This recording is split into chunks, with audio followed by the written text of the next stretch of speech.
So we are now going to talk about, did we talk about temperature being average kinetic energy? No? Alright. Yes, no? Maybe? So let's say what is heat.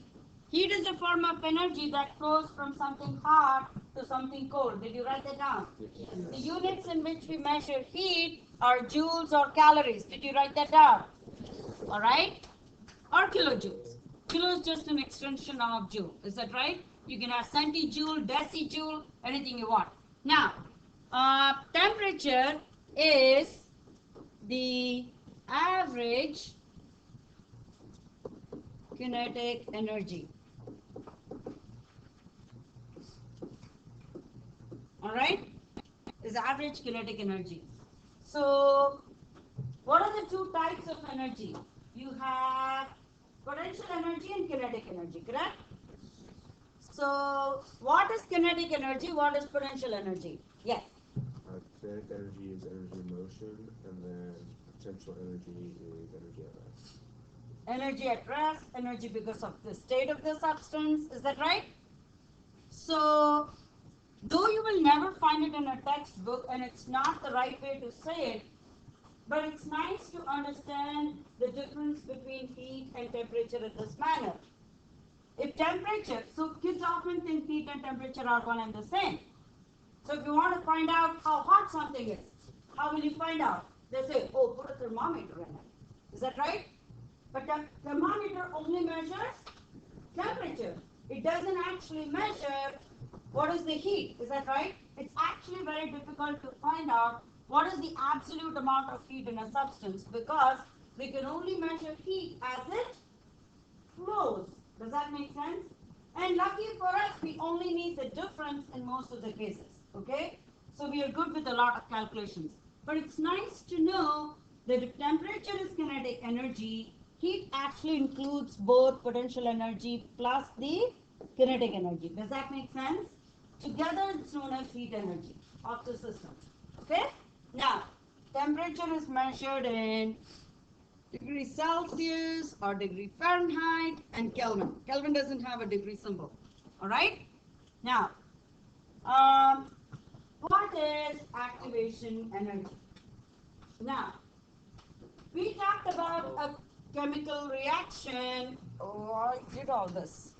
These are my reminders popping up. Okay, now, so let's talk about activation energy. We talked about a chemical reaction happening, right? This is a chemical equation, and we know wood burns and produces heat energy. Is that right? In winter, we burn logs of wood so that we get heat. But does it spontaneously burst into flames? No, it doesn't. All right? You take a match, you know it will light up. But it's just sitting there not lighting up. Is that right?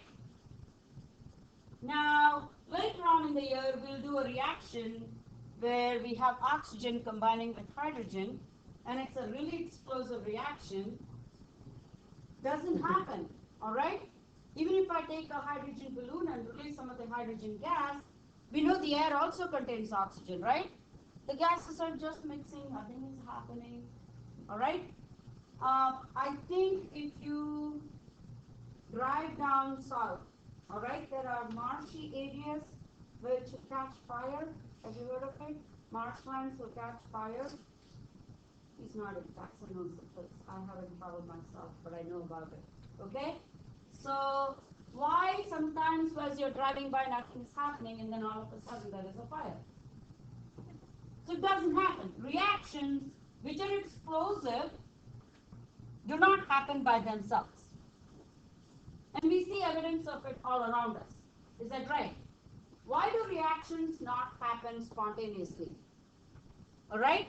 The reason is they need something known as activation energy. You need to activate it. You need to start it. Does that make sense? Alright? Unless you start it, the reaction won't happen. So let's define activation energy. The energy required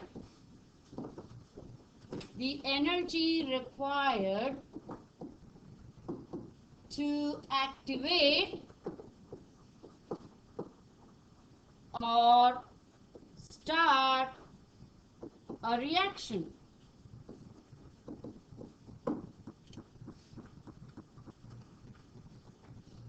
Now, so what are potential energy diagrams? Potential energy diagrams are graphs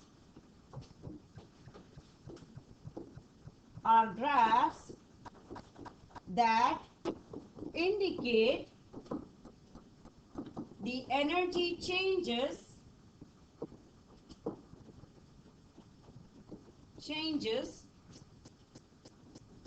during a reaction.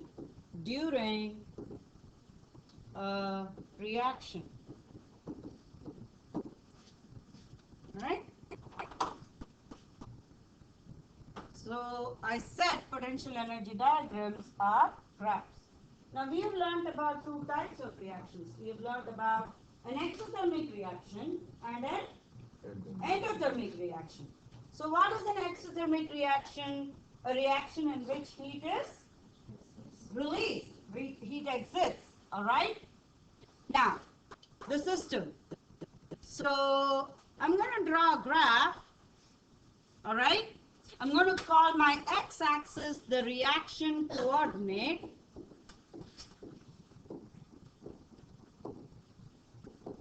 All right? It's a geometry word, right? Reaction axis, reaction coordinate, they all mean the same thing, right? Similar things. Now, and my y-axis is the heat energy. All right? Maybe the reaction coordinate can be in time. As time progresses, the reactants are getting converted to products. And my heat energy, I'm going to say, is in kilojoules. Okay? Even though it's very hard to measure, all right, let's just say the energy that is in a reactant when it is at rest, okay? So this is my reactant. What shall I call my reactant?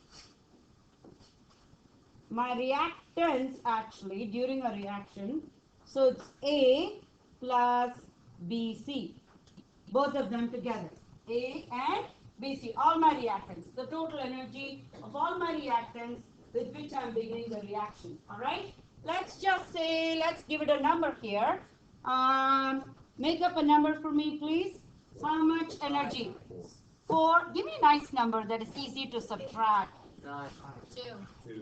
I like tens. I'm just a big fan of tens. So I'm going to go by 10 kilojoules. Okay? 10 kilojoules is the total energy of all my reactants, A plus BC. Okay? So what will happen during the reaction? The reactants will become the product. Is that right? Now I want you to think now. Alright? So the reactants are becoming a product and it is an exothermic reaction. Meaning heat is being released. When the reactants are getting converted to products. Is that right? If the reactants are getting converted to products and heat energy is being released, will my product have higher energy or lower energy than my reactants? Think. Energy is being released. Will my product have more or less energy than the reactants? How many of you think more? It's being released. It's being given away. It's giving it out. So if I have 5 pencils, and I'm giving it away, I'm giving my pencils away, how much am I left with? Less or more? What will happen to the product's energy? Will it be less or more? Less. Less. So now is my product. My product has less energy. I'm going to call it 5 kilojoules. Are we good? Do we understand? Okay? When energy is being released, being given away, the energy of the product is less. Now, but here is my piece of wood, here is my ash, and the reaction will not happen spontaneously. Is that right? You need to start the reaction. What do you need to start the reaction? You need your activation energy, correct? So, in order for my wood to become ash, I need activation energy. So the wood is not going to go directly from wood to ash. I need to pour some gasoline maybe. I need to have some fire starter there, strike a match, start the reaction. Is that right? Generally, that is extra energy. So I'm going to say I have to provide some extra energy for the reaction to start. Let's say that is, this looks too long, so let's say that is 20 kilojoules, okay? That is 20 kilojoules. So what will happen is, the reactants, so as I plot my graph of how the energy is changing during the reaction, you will find that the reactant increases in energy and then it drops finally. Do you understand? Do you understand this? Does it make sense? Okay? Now, what is this energy known as? What is this known as? What is this known as? Activation energy. Now, you can write that down if you want. That's the activation energy, correct? Now, what is the activation energy? How much activation energy? That is 10 and that is 20. What is your activation energy? 10. 10 kilojoules. It's always final minus initial. So you subtract, you require 10 kilojoules of energy to activate the reaction. Is that correct?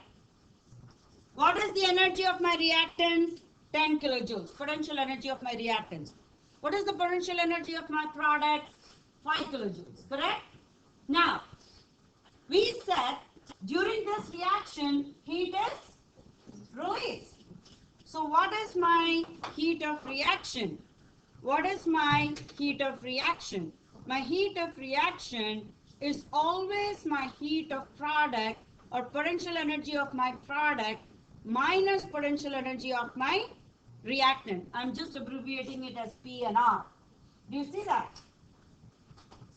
What is the potential energy of my product? What did we say that was? 5. Minus, what is the potential energy of my reactant? 10. So what is 5 minus 10? Minus 5. Did we say the sign for the heat of the reaction will be negative in an exothermic reaction? Is heat energy being released? Yes. Is it negative? Yes. And that is my heat of reaction. Is everybody good? All right? Do you understand this process? Yes. What did you write? A plus BC, that is activation energy. So what did you write above and before? This one? Yeah. That is just 20 kilojoules. Okay. That's just the unit. Yes. What's the green writing say? The green writing here, you can't see it. Heat of reaction equals potential energy of products minus potential energy of reactants. Okay. Potential energy of products is 5. Potential energy of reactants is 10. So 5 minus 10, heat of reaction is minus 5 kilojoules. Everybody follows? Everybody understands? So far so good? Alright. Let's go to an endothermic reaction. The same thing for an endothermic reaction. This is my reaction coordinate, right? This is my reaction coordinate. This is my heat of the reaction. And then I begin with what? I begin with my reactants. Is that right? My reactants are what? A plus BC. All right. Now, what is happening in an endothermic reaction? Heat is being absorbed. So I'm taking pencils in. What will happen to the final energy of my product? Will it increase or decrease? It will increase. All right. So as it increases, let's call, give me a number. Can I say this is 10? Yes. 10 kilojoules. So what do you think should be the energy of my product?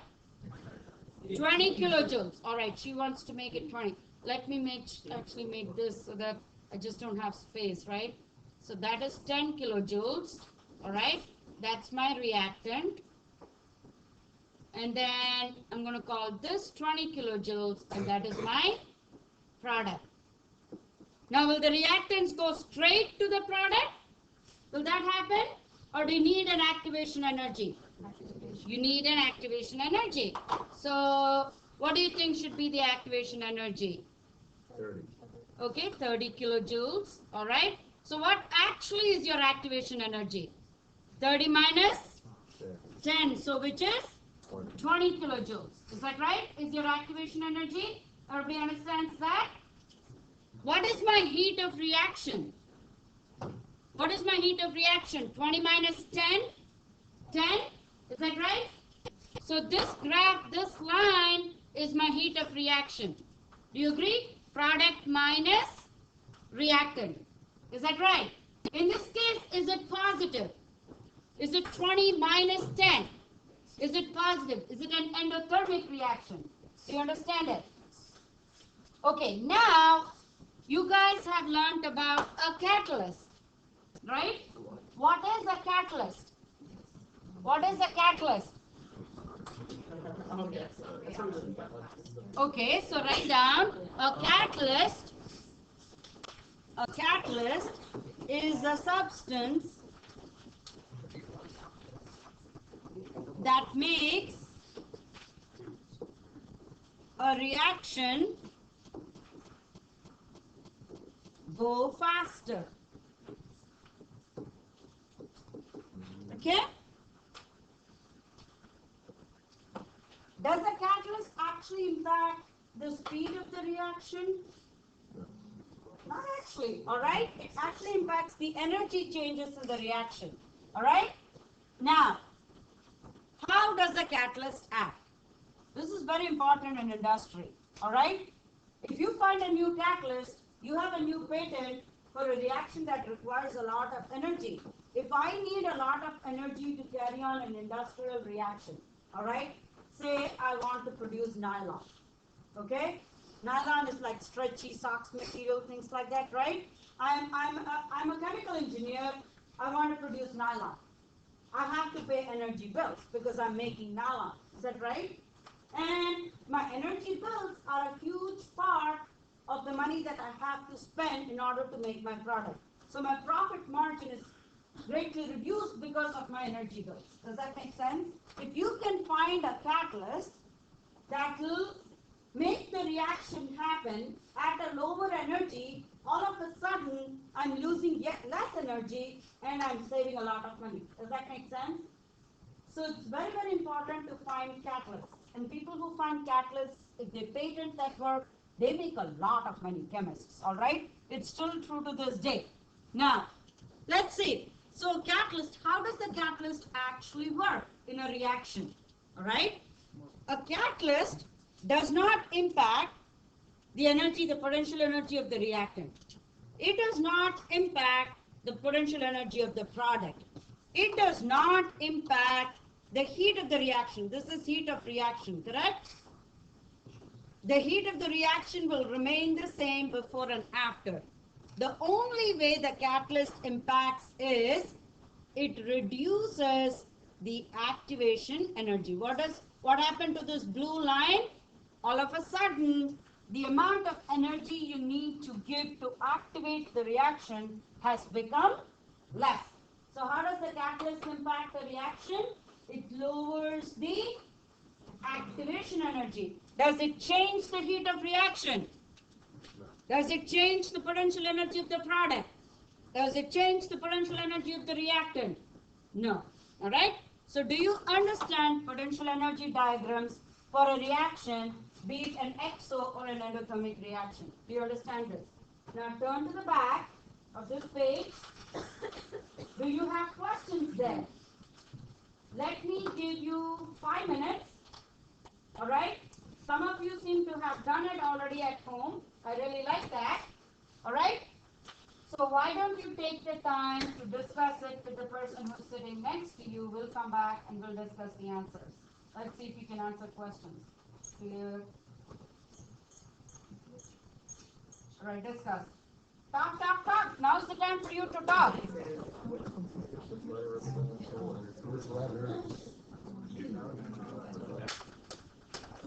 Okay. What is energy? We defined it already. What is energy? Yes. The ability to do work or cause change. All right. Energy is the ability to do work.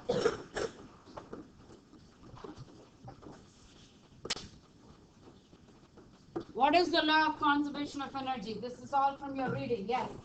Energy can neither be made or destroyed. Energy cannot be created or Destroyed. energy cannot be created or destroyed. Only change. It can only be changed from one form to other.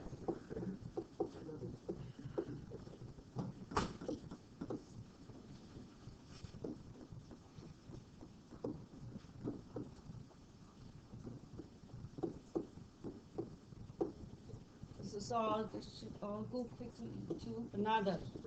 All right, now blank is the energy stored in a substance because of its composition. What is that? Chemical potential energy. Can I say it's chemical potential energy? All right, chemical potential energy.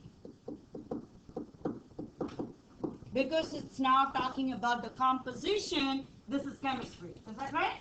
It's chemical potential energy. What is the symbol for heat? Anybody? There was a problem at the end of the reading worksheet. Yes, Jackson. No, there was a formula and it had a symbol for heat. Q. All right?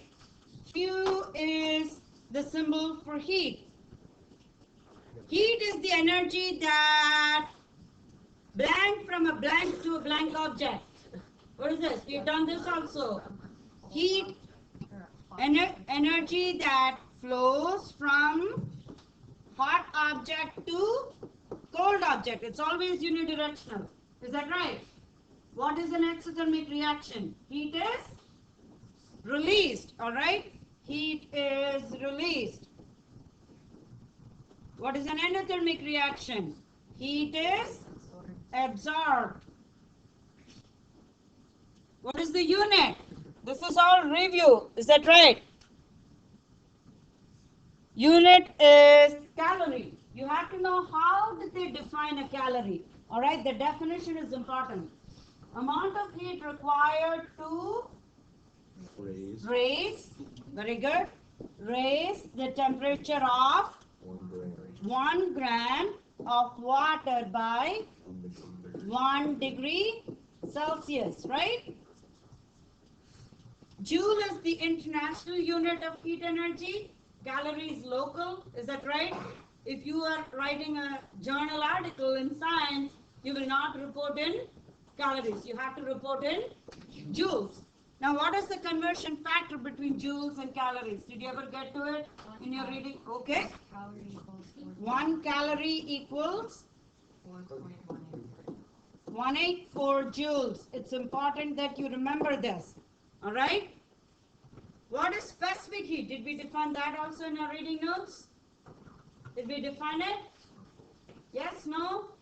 Yes. Yes. All right. What is it, Robin? The specific heat of a substance is the amount of heat required to raise the temperature of 1 gram of that substance by 1 degree. 1 gram of that substance by 1 degree Celsius. What is the symbol for specific heat? symbol for specific heat. Mhm. It is the heat change at constant pressure. So how do you denote it? They denote it by the symbol Cp. The P here stands for the constant pressure. Guys, if you think about it, most of the reaction that happens around us happens at a constant pressure. Is that right? Are we breathing air? Is this at a certain pressure? This is constant pressure. What is the unit for heat? I mean, specific heat. Did we do that in our notes? No? Okay. Units, units, units. Units are very, very important. Joules over grams degrees Celsius. Okay? Joules over grams degrees Celsius. Per gram per degree Celsius, correct? Amount of heat energy required to raise per gram per degree Celsius. Per means what? 1 gram, 1 degree Celsius. Does that make sense? Yes, no? Okay, now, this is the equation in order to calculate how much heat energy a substance will absorb. Okay? Now, if I take, now this is your reading activity sheet that I asked you to do as warm-up, and if you would like to have an understanding, that becomes your homework. Is that right? So, if you would like to know how they arrived at this formula, are you guys listening? This is a great activity for you to do to realize how did they even arrive at this formula. So what are the factors on which a heat taken in by a substance depends on?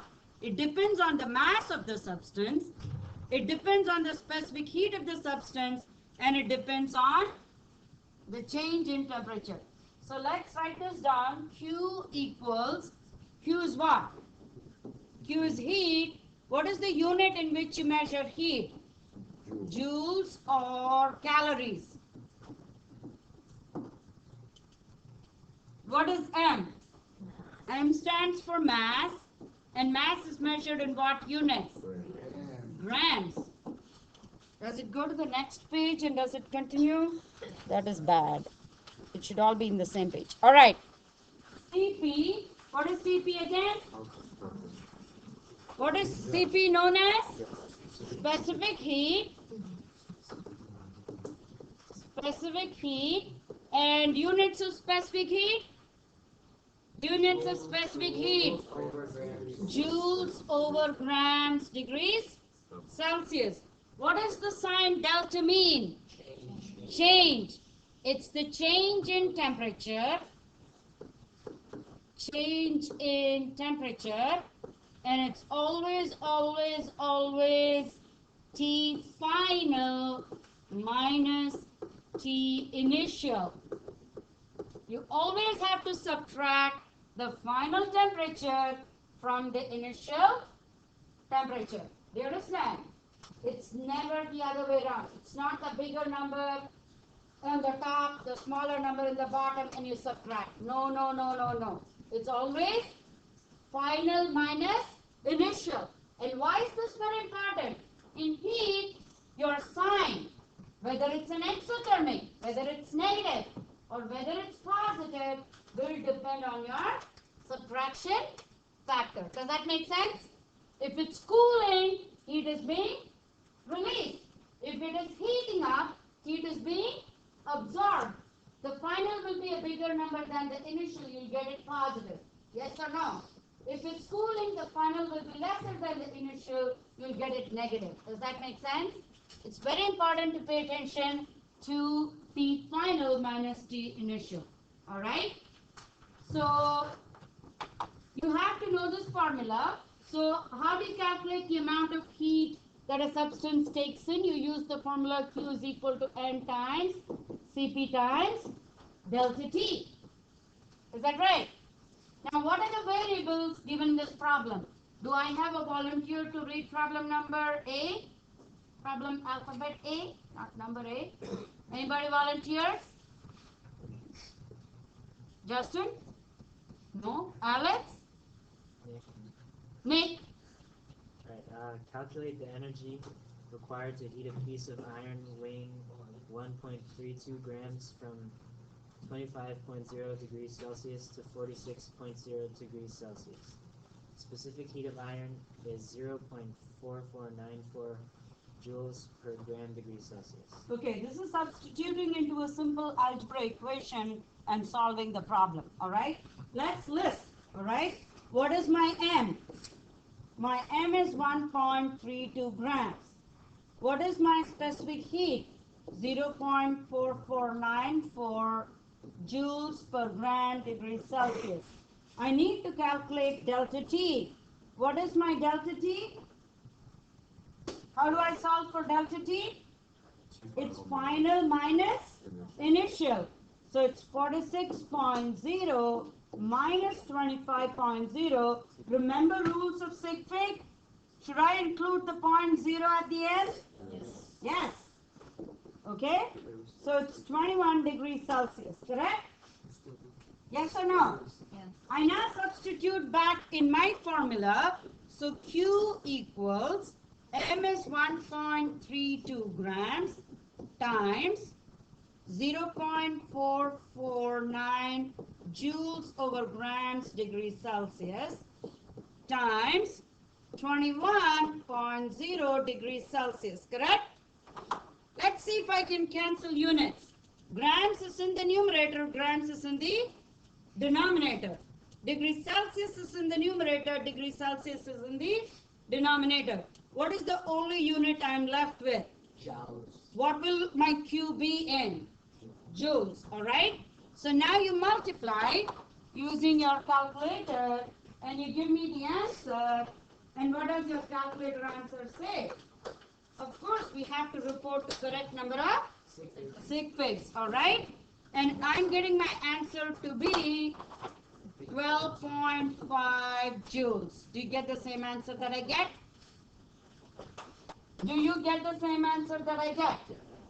Using your calculator. Alright? So, I have B and C. I'm going to give you 6 minutes. I'm going to give you 6 minutes to do B and C. I would like you to try first before I do it on the board. Alright. Do the problem. 6 minutes. Do it with your friend. Talk, talk, talk. Pay attention to units. Pay attention to units. It's log and chug. Please do it with a pencil so that if your work is wrong, you can correct it as I do it on the board.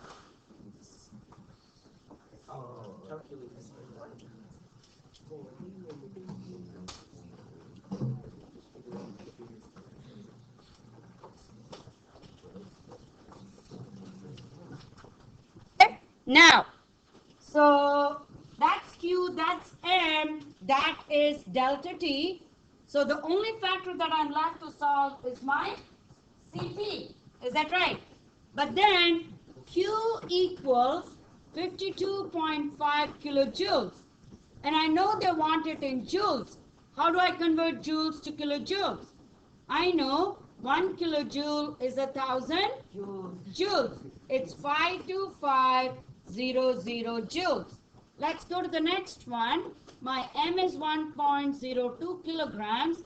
I like it in grams. So 1 kilogram is 1,000 grams, which makes it 1020 grams. Now, my delta T is given as 11.2 degrees Celsius. So I have to substitute in the equation 52500 joules equals 1020 grams times my CP is what I'm solving for times my delta T is 11.2 degrees Celsius. Is that right? Now I can rearrange this whole equation. Is that right? So I have 52500 joules divided by both these. You can multiply here or you can bring them down and multiply. Either or. It's math, right? So it's 1020 grams times 11.2 degrees Celsius. Now if I look at my unit, What I'm left with is joules, grams per degree Celsius. None of it cancels. Is that right?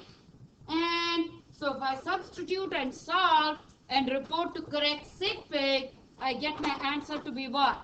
4.60 joules per gram degree Celsius is my CP. Did you get the same answer that I did?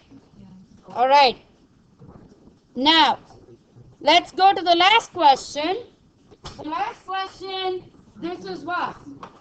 This is my Q. What is that? That is my M. It's given in joules and grams, no conversions, right? Now, the specific heat CP is given. I'm asked to solve for my delta T. So I'm going to substitute. I'm just going to make it 524. I remove the exponent equals, that's joules, equals 742.1 grams times my CP 0.449 for joules over grams degree Celsius times delta T. Is that right? So I'm solving for delta T on this side. I'm going to bring all the others on the other side. 4524 joules divided by 742.1 grams times 0.449 joules. Now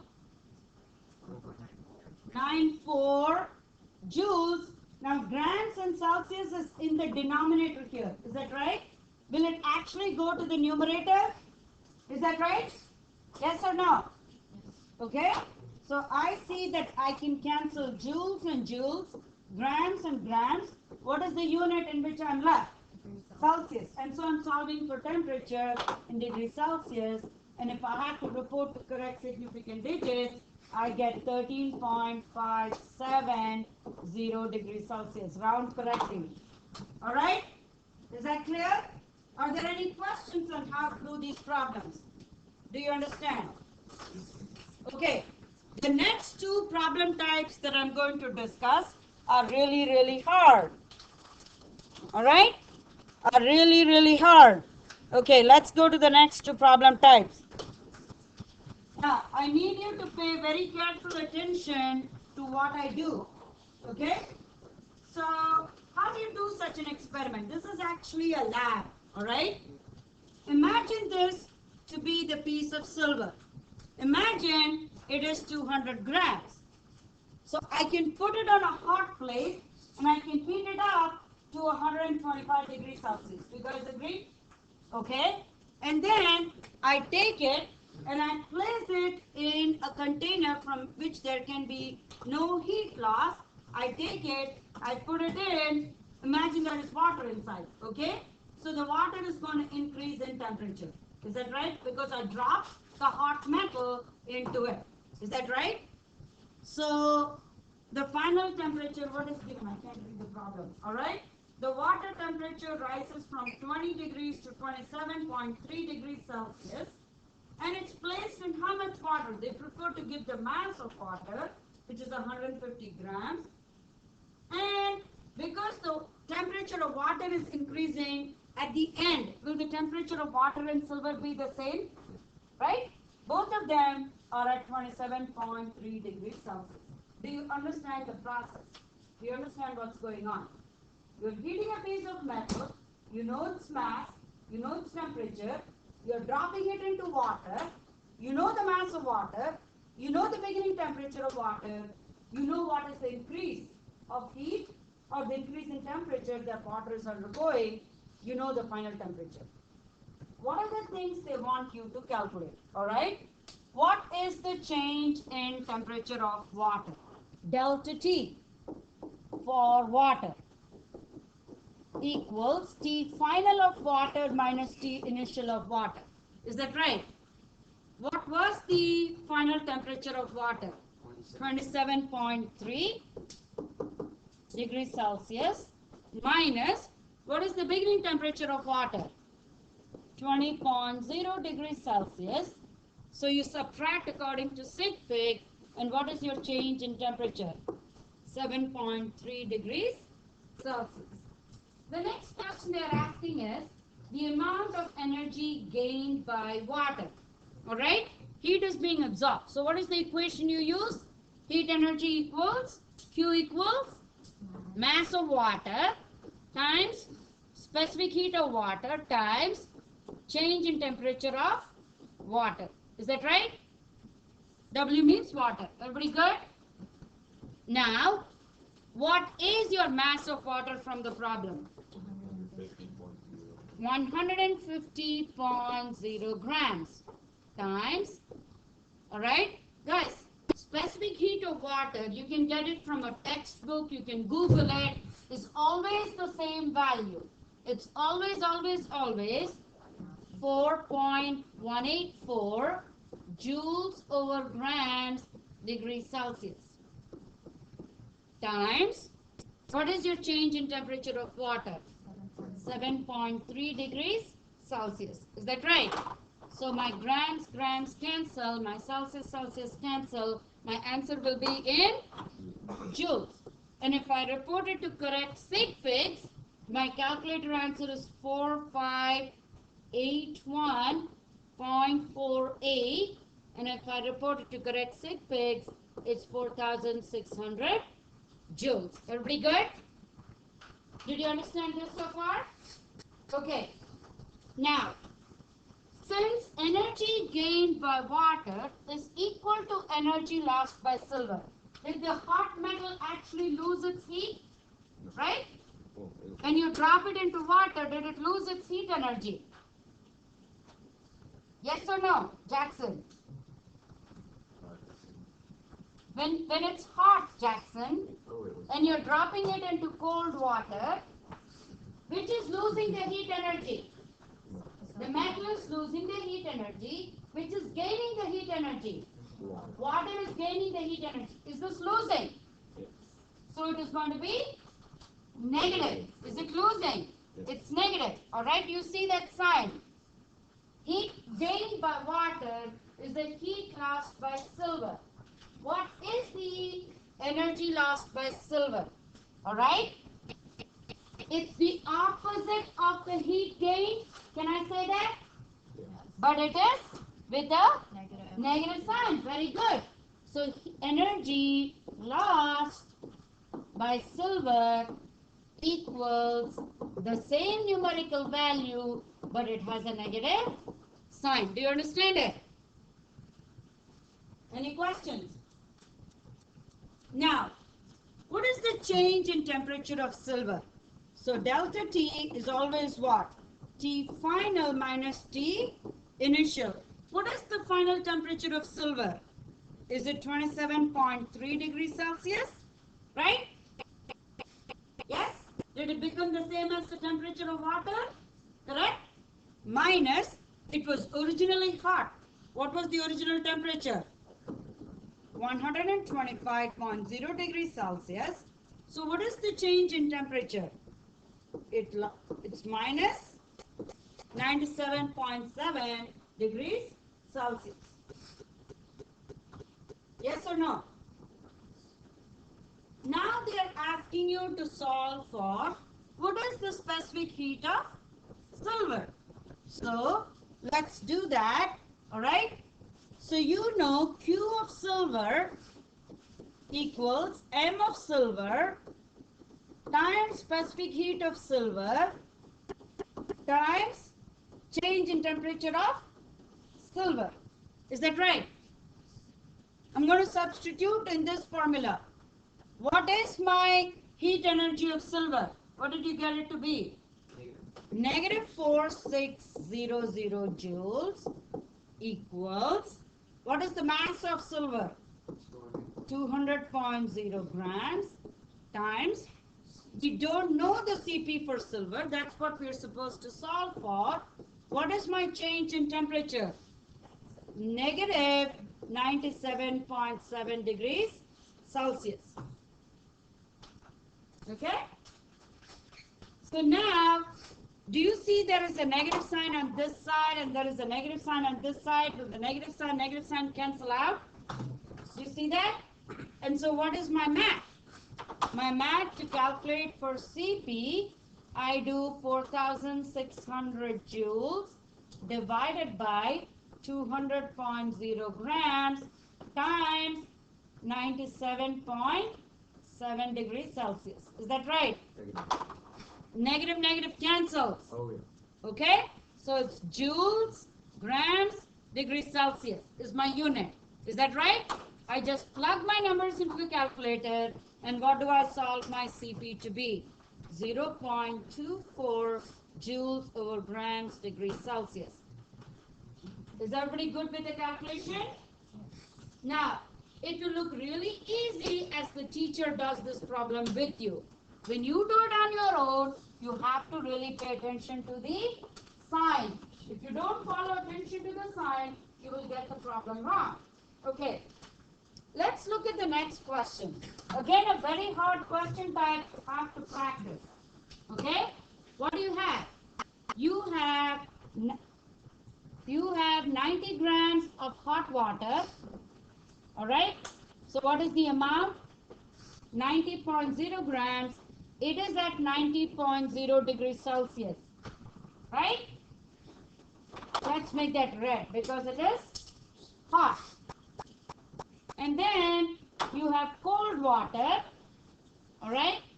You only have 10 grams of cold water and it is at 10.0 degrees Celsius. Right? What are you doing to the two water containers? You are mixing them up. Alright? And the question is, what is the final temperature of water? Okay?